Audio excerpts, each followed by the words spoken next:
Iniciamos então o capítulo 10 com diedros, triedros e ângulos poliédricos.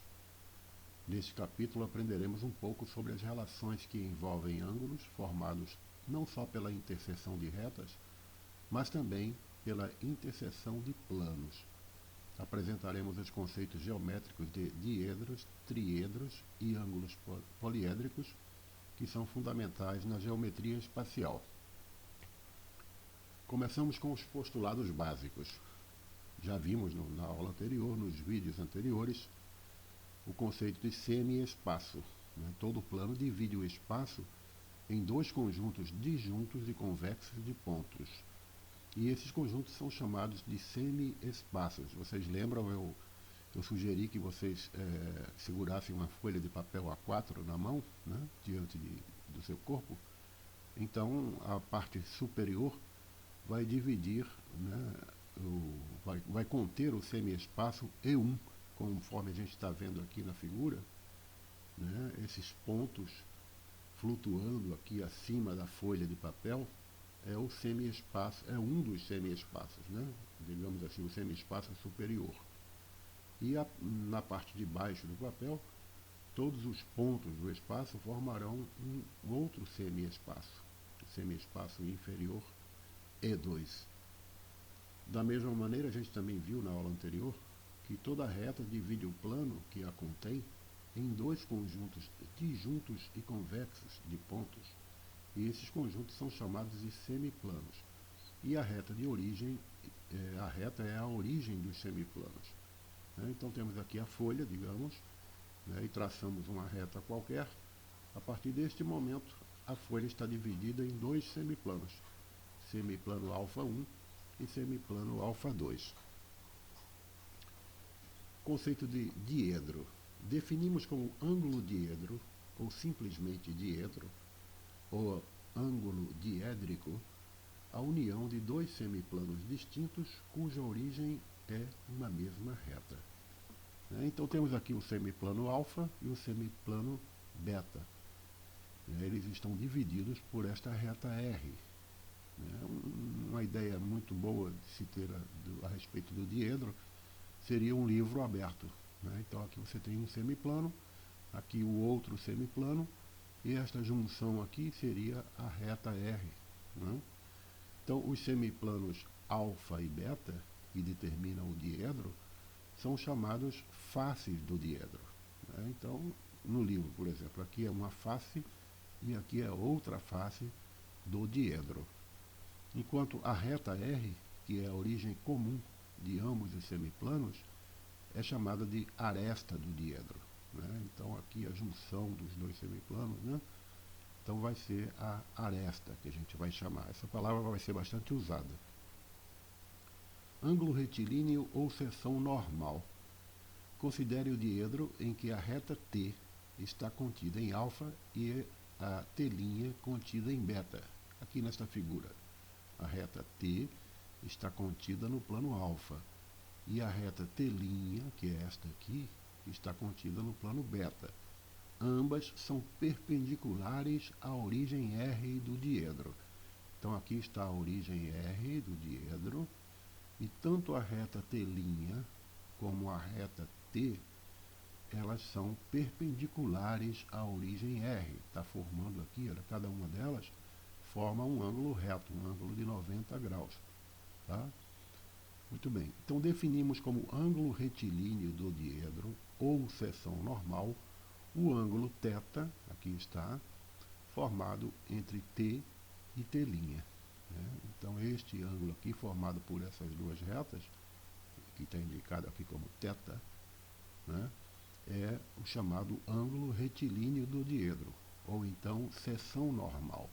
Nesta outra figura, a gente pode inclusive até imaginar, eu acho que fica mais fácil se você imaginar aqui um notebook sobre uma mesa, aqui está a parte onde fica o teclado e aqui está a tela, o monitor do computador. Então ele vai ter uma abertura. Essa abertura aqui, este ângulo aqui, que eu estou indicando, é chamado de ângulo retilíneo do diedro, ou então seção normal. nessas três figuras aqui, a gente pode ver como classificar esses diedros. Imagina, as três figuras são três computadores, tá? Apoiados sobre a mesa, três notebooks. Então, se o ângulo formado entre a tela e o teclado estiver entre 0 grau e 90 graus, a gente diz que está formando um diedro agudo.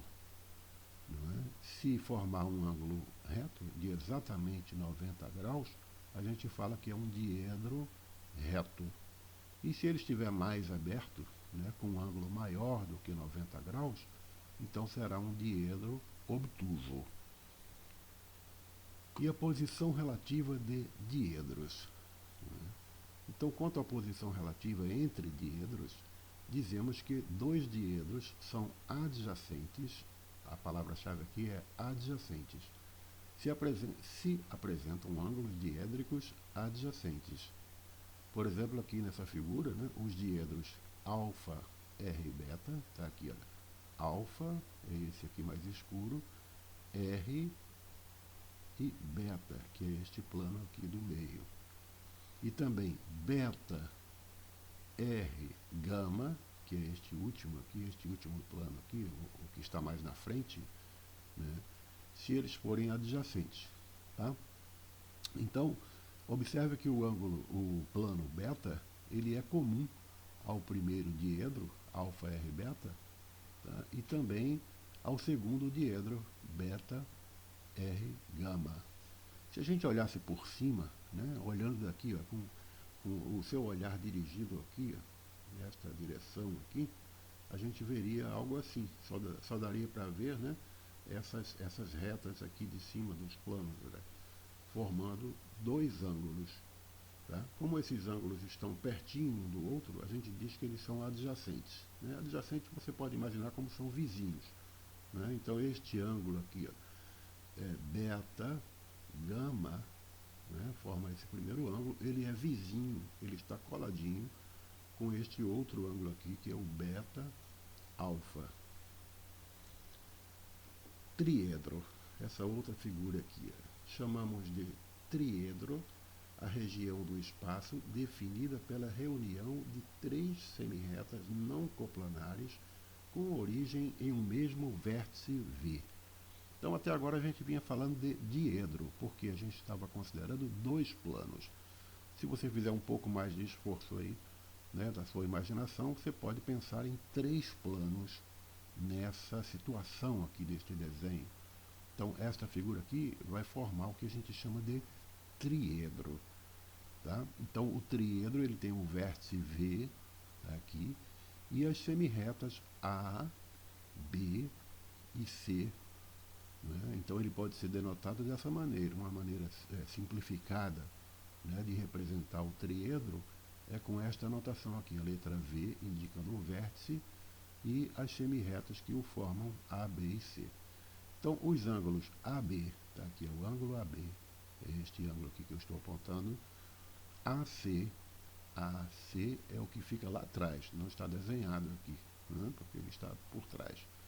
E BC, B é esta reta aqui, C com esta outra reta aqui, então forma este ângulo aqui. Estes ângulos contidos em planos distintos são chamados de faces do diedro. Não é? Então você pode imaginar isso aqui como uma cabana, uma barraca de acampamento que tivesse três faces. Geralmente as barracas têm pelo menos quatro faces, né? Mas imagina uma aqui com três faces, como aquelas cabanas de índios, né, que a gente vê em filmes e tal. Então, cada uma dessa região aqui é chamada de faces do diedro. Essas faces determinam três diedros distintos. Aliás, desculpa, são faces do triedro, né? Agora, essas faces determinam três diedros distintos. Né? Se você considerar duas a duas, você tem o primeiro diedro, né, que é delimitado aqui por esta semirreta A, o outro diedro, que é o delimitado pela semirreta B, seria esta face com esta outra, ambas aqui na frente, né? E o diedro C, que é formado pela face lá de trás e mais esta face lateral aqui do lado direito. Tá? Agora, o triedro, um tipo notável de triedro, é o chamado triedro trirretângulo, presente em sólidos geométricos como o paralelepípedo e o cubo. O triedro trirretângulo é aquele em que todos os ângulos das faces medem 90 graus. Então fica fácil você imaginar isso se você agora mesmo olhar aí para o seu quarto, para a sua sala, onde você estiver, e ver o cantinho lá da parede, né? Então digamos que aqui seja o chão, aqui nessa região mais clara aqui é o chão, tá? E essas duas regiões verdes aqui representam duas paredes laterais. Então essa junção aqui vai formar, né, olha, três ângulos retos, né, ângulos que medem 90 graus. As faces entre si formarão 90 graus, né?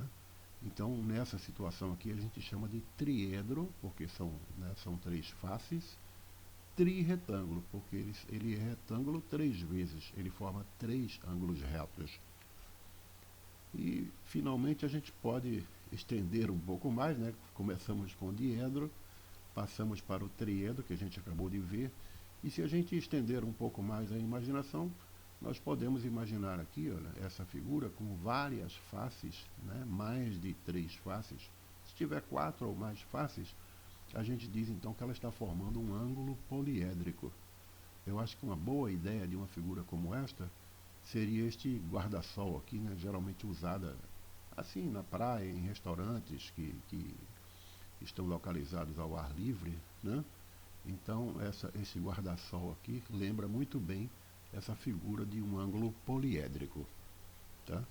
Bom, como viram, né, a gente praticamente não fez nenhum cálculo, né? Mais entendimento de conceitos. Então eu proponho a vocês aqui esses exercícios, tá? Fica cada um, a responsabilidade de cada um fazer ou não, né? Eu sugiro que façam todos. Eu selecionei poucos, né? Eu selecionei aqueles que estão assim mais adequados para a gente avançar para o próximo capítulo, que são os exercícios de 1 a 8, que estão nas páginas 105 e 106, e também os exercícios 1 e 2 da seção Consolidando, que fica na página 108. Agora, como tarefa mínima, tá, para enviar pelo AVO, você não precisa mandar esses daqui todos, não. Basta na seção No Enem é assim, essa seção fica na página 122 e 123.